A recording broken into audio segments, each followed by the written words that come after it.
আসসালামু স্যার। কি ব্যাপার ইন্সপেক্টর সাহেব, আপনি এই সময় এখানে? সরি স্যার, আসলে একটু অসময়ে আসতে হলো। ভেতরে নিশ্চয়ই অনেক লোকজন, তাই ভাবলাম আপনার সাথে কথাগুলো না হয় এখানেই সেরে নেওয়া যাক। বলুন, বসুন বসুন। জি ধন্যবাদ। বলুন। কি নিয়ে কথা বলবো সে তো আপনি বুঝতেই পারছেন। আসলে বলে ফেলুন আজ, না পিছিয়ে সরাসরি বলে ফেলুন, তাতে আপনার আর আমার দুজনের সময়টা বেঁচে যায়, তাই না? জি আসলে স্যার, আপনার অ্যারেস্ট ওয়ারেন্ট ইস্যুড হয়ে গেছে। আর একটা কথা বলি স্যার, যিনি বা যারা আপনার বিরুদ্ধে কাজ করছেন তারাও কিন্তু অনেক ক্ষমতাবান। তারাও চায় আপনাকে জেলখানায় দেখতে। থ্যাংক ইউ আজ, থ্যাংকস আ লট। আমি আপনাকে কথা দিচ্ছি, পান থেকে চুন খসার সুযোগ দিয়ে এত দূরের কথা, কোনো সুযোগ আমি রাখবই না। তোমার এত টেনশন হচ্ছে কারণ তোমার কাজের অনেক চাপ। তোমার দুই ছেলের বউ মিলে যখন তোমার সংসার হালটা ধরবে না, তখন তুমি একদম ফ্রি হয়ে যাবে, কোনো চাপই থাকবে না।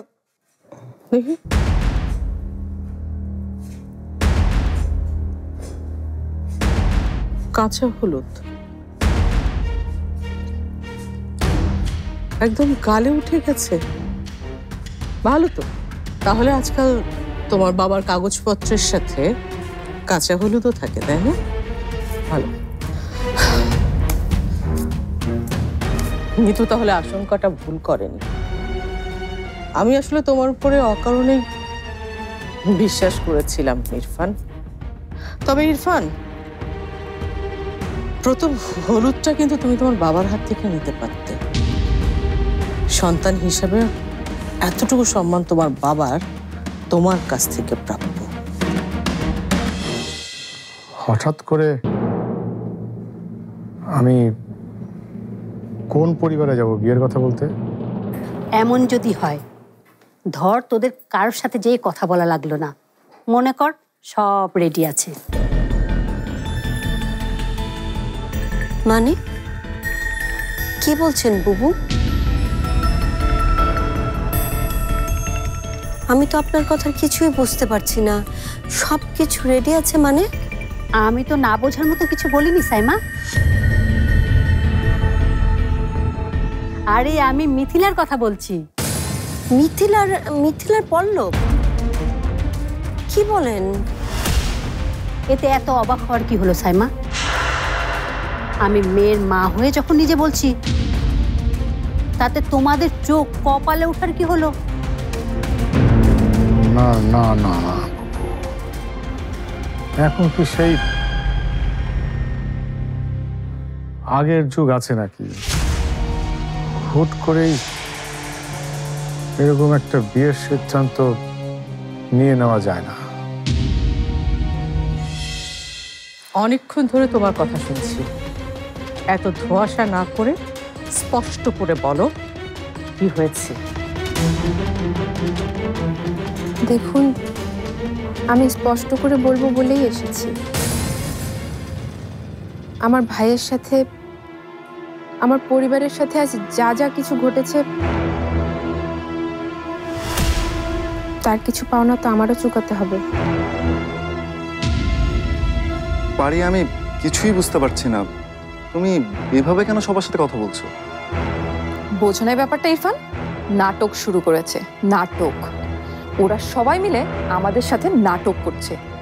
ওই বাড়িতে ওর ভাই নাটক করেছে, আর এই বাড়িতে এসে বোন নাটক শুরু করেছে।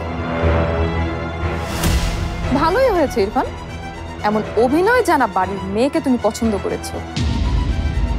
বিনোদনের জন্য তোমাকে আর বাইরে যেতে হবে না। আমার তো মনে হয় ইরফানের বিনোদনের এখনো কোনো অভাব হয় না, কারণ যে নাটকে আমি এখন দাঁড়িয়েছি তার শুরুটা তো করেছেন আপনি আর সারা।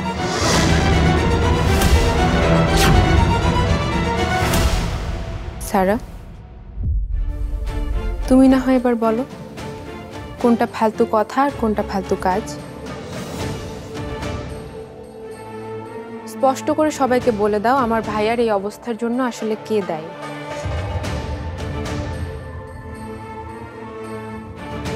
তুমি নিশ্চয়ই বুঝতে পারছো আমি কেন তোমাকে এই প্রশ্ন করছি। আরে আজব তো, আমি কিভাবে বলবো? আমি এসবের মধ্যে নেই। তুমিই বলবে সারা, কারণ তুমি ছাড়া আর কেউ এই প্রশ্নের উত্তর জানে কিনা সেটাও একমাত্র তুমিই জানো। আমার ভাইয়ের কাছে মত কি করে পৌঁছালো সেটার উত্তর আমি তোমার কাছে চাইবো নাকি অন্য কারো কাছে? এনাফ। পারে আমি বিশ্বাসই করতে পারছি না তুমি সবার সাথে ভাবে কথা বলছো। তুমি কেন ভাবে কথা বলছো সবার সাথে পারি? বলো সারা, কে তোমাকে এসব কাজ করতে বলেছে? বলো। চুপ করো পারমিতা, তখন থেকে যা ইচ্ছা তাই বলে যাচ্ছে। শুধুমাত্র ইরফানের মুখের দিকে তাকিয়ে আমরা কেউ কিছু তোমাকে বলছি না। তোমার ভাই কেন মাতলামি করেছে তার উত্তর আমরা কিভাবে দেব? তার ওকালতি করতে তুমি এই রাতের বেলা আমাদের বাড়িতে এসেছো, আবার আমাদেরকেই দোষারোপ করছো। আরে ভাই, তুমি আমাদের বাড়ির বউ হতে এসেছো, সে উদ্দেশ্য তো তোমার হাসিল হয়েছেই। এখন কি তোমার ক্ষমতা দেখাতে এসেছো? এত লোভী কেন তোমরা?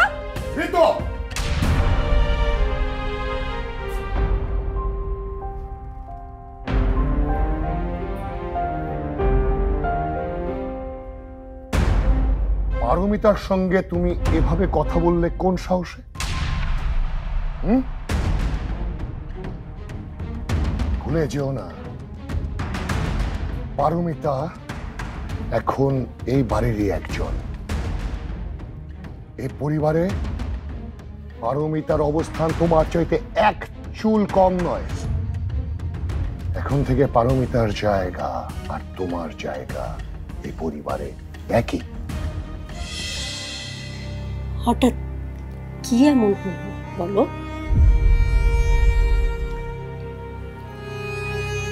আজ আমি তোমাকে একটা কথা না বলে পারছি না। কি কথা বলবে তো? আমি এত বছরের সংসার জীবনে তোমার কাছে কোনো কিছু গোপন করিনি, এবার করেছি। কি করেছো বলো?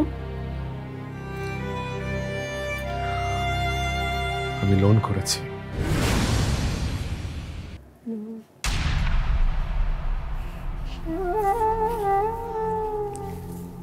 লোন করেছো? এত চিন্তা, খুব ভালো করেছো। আমি তো ভীষণ চিন্তায় ছিলাম, বাড়ির বিয়ের এত কেনাকাটা কিভাবে হবে।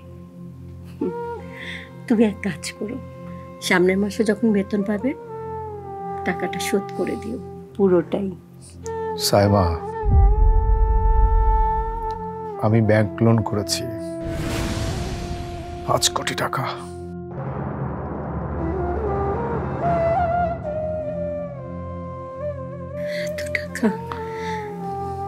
এত টাকা কেন? বাড়ির সুখের জন্য, আমাদের বাড়ির সুখের জন্য। তোকে যৌতুক দিয়ে বাড়িকে বিয়ে দিচ্ছ আফজাল? না বোঝার মতো তো আমি কিছু বলিনি আফসানা। আগে জানতে না, এখন তো জানলে কেন আমি রাজি হয়েছি এই বিয়েতে। তুমি আমাকে এত অবাক করলে ওসমান, কি কি বলবো আমি, কি বলা উচিত সব যেন আমি ভুলে যাচ্ছি। মাত্র মাত্র 5 কোটি টাকার জন্য তুমি ওই পারমিতার বাবার কাছে হাত পাতলে? ওসমান আলী খান কখনো কারো কাছে হাত পাতেনি আফসানা, বরং সবাই আমার কাছে সবসময় হাত পেতে এসেছে।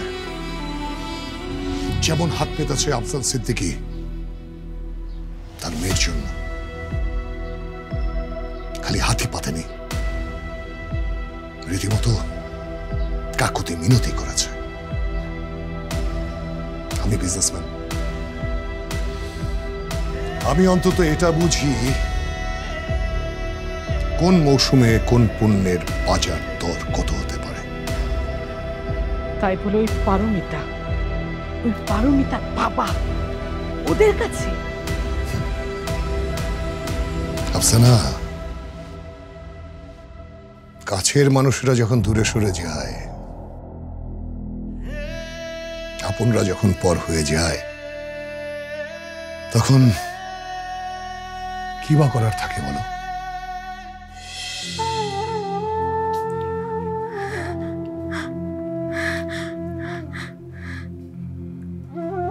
প্রশ্ন যখন সন্তানের সারা জীবনের খুশির, তখন বাবারা এমন অনেক কিছুই করে যা তাদের করা উচিত না। আমি সারা জীবন লোনের বিপক্ষে ছিলাম, কিন্তু যখন পারির জীবন মরণের প্রশ্ন আমার সামনে এসেছে, আমি এই কঠিন সিদ্ধান্ত না নিয়ে পারিনি। আর থাকলো পরে অন্য 2 সন্তান আমার, লোন আমি আফজাল করেছি, এই দেনা পাওনা আমিই চুকিয়ে মরব। আর পারি পারি যদি জানতে পারে, তখন তখন পারিকে কি বলবে? সে তো তেমন মেয়ে না। এই একটাই ভয় সাইমা, আমি অন্য কিছুকে আর ভয় পাই না। পারি যদি জানে। সাইমা, তোমার কাছে একটাই অনুরোধ, তুমি মানে কোনোভাবেই পারিকে এটা জানতে দিও না, কোনোভাবে ওকে জানতে দিও না। সাইমা, আমাকে জানতে দেওয়া যাবে না বাবা।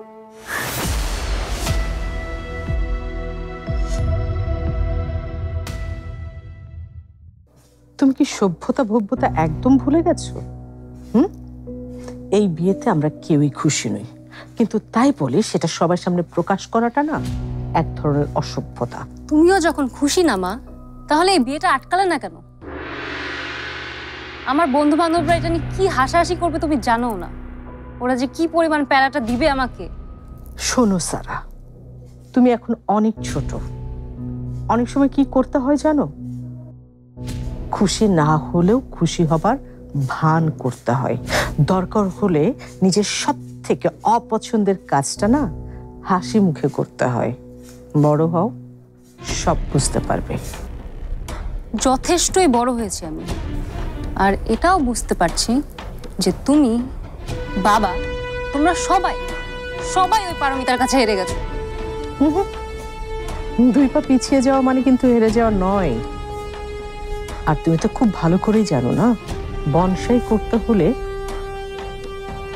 ডালপালা কেটে দিতে হয়, ছোট করতে হয়। অনেক শুনেছি মা তোমার এসব লেকচার, আর না। এখন বিয়েতে যাচ্ছি, তারপর এই খ্যাতটাকে বাড়িতে নিয়ে আসবো, তারপর 24 ঘন্টা আমরা এই খ্যাতটার সাথে এই বাড়িতেই থাকবো। এটাই তোমার 2 পা পিছিয়ে যাওয়া, ডাল ছাড়া, তাই তো? সারা, আজকাল তুমি একটু বেশি বুঝতে শিখে গেছো। তুই গতকাল ওই বাড়িতে গিয়েছিলি কেন? সারাকে অপমান করতে? কি হলো, উত্তর দিচ্ছিস না যে? কাউকে অপমান করার মতন মেয়ে যে আমি না, সেটা তুই খুব ভালো করেই জানিস ভাইয়া। তবে হ্যাঁ, সত্যটা জানাতে আমি গতকাল গিয়েছিলাম ওখানে। সত্যটা না জানালে তোর অপমান হয়। উফ, আমার মান সম্মান, আমার অপমান, এসব কিছু আমার। তুই সবকিছুতে তো মাতব্বরি করিস কেন? তুই স্যারকে বলেছিস না আমার সাথে না মিশতে? তুই বলেছিস? কথা বলছিস না কেন? বলেছিস নাকি বলিসনি? বলেছি। কেন কেন বলেছিস? তুই আমার গার্জিয়ান। ভাইয়া,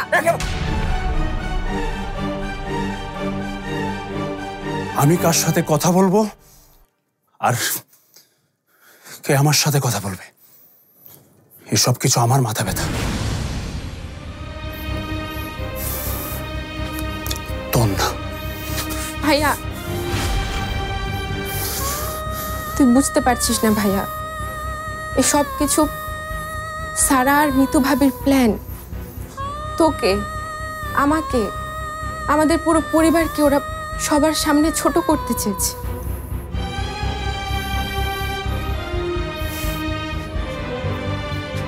তোর মন মানসিকতা এত ছোট হয়েছে পারে? সারা আমাকে পছন্দ করে, সারা আমাকে বন্ধু ভাবে, এটা তুই সহ্যই করতে পারছিস না। আরে দোষ কিছু করে থাকলে সেটা আমি করেছি। ওই গতকাল রাতে নিচেকে ওই সিন ক্রিয়েটটা করেছি, সেখানে তো সারার কোনো দোষ নেই। তুই ভুল করছিস ভাইয়া, ওরা আর আমরা অনেক আলাদা। সারা যদি তোকে বন্ধু ভাবতো, তোকে পছন্দ করতো, তাহলে পারতো তোর সাথে এটা করতে, তোকে সবার সামনে অপমান করতে। মানুষ যাকে বন্ধু ভাবে, যাকে পছন্দ করে, তাকে কখনো অপমান করে ভাইয়া? আমি না তোর কোনো লেকচার শুনতে আসিনি পারি, শুধু একটা কথাই বলতে এসেছি। আমার কোনো পার্সোনাল বিষয়ে আজ থেকে তো নাক গলাবি না। আর হ্যাঁ, আর একটা কথা, তুই যদি ইরফানকে পছন্দ করতে পারিস, তাহলে আমিও না সারাকে পছন্দ করতে পারি। কি পারি না? নাকি তোর হিংসা হয়? কি ভেবেছিস তুই যদি বড়লোক হতে পারিস, তাহলে কি আমি বড়লোক হতে পারি না? ভাইয়া,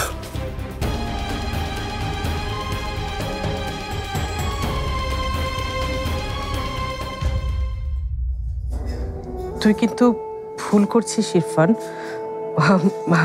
আরমানের শরীরটা কিন্তু এখনো ভালো হয়নি।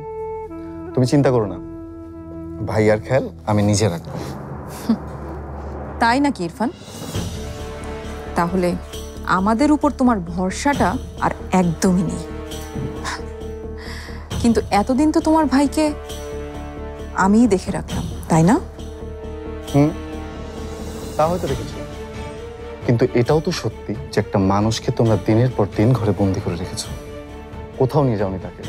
ইভেন তোমরা এটাও ভুলে গেছো যে সেই পরিবারের সদস্য, একজন মানুষ। সেটা তোমাদের কারোরই মনে নেই।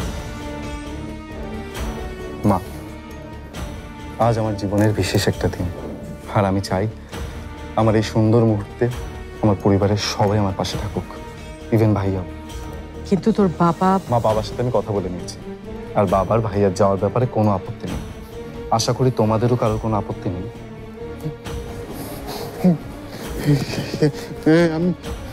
আমি যাবো, আমি যাবো, আমি তোর বিয়েতে আমি যাবো, আমি যাবো, আমি যাবো।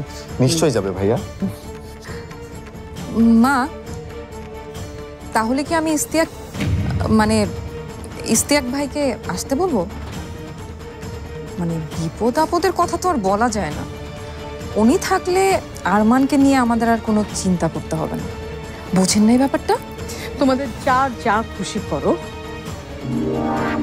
আমি আর কিছুই বলবো না। তবে ওখানে আমি কোনো প্রকারের হাঙ্গামা চাই না। মা, তুমি কোনো চিন্তা করো না, ভাইয়া পুরোটা সময় আমার সাথে থাকবে। কি ভাইয়া, থাকবে না তুমি আমার সাথে? হ্যাঁ, আমি তোর সাথে থাকবো, আমি কোথাও যাব না, আমি পুরোটা সময় তোর সাথে থাকবো। আমি যেটা পারিনি সেটা তুই পেরেছিস। তুই তোর ভালোবাসার মানুষকে বিয়ে করতে পারছিস, আমি হেরে গেছি, তুই হারিসনি।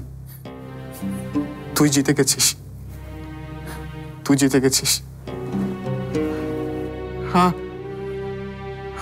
আমি একদম চুপ থাকবো, আমি কোনো কথা বলবো না, একদম তোর সাথে থাকবো, একদম কোনো কথা বলবো না, একদম চুপ থাকবো। তোর জয় আমি তোর পাশে থাকবো, তোরে জয় আমি পাশে থাকবো। ভাইয়া, আমার জয় মানে তো তোমার জয়।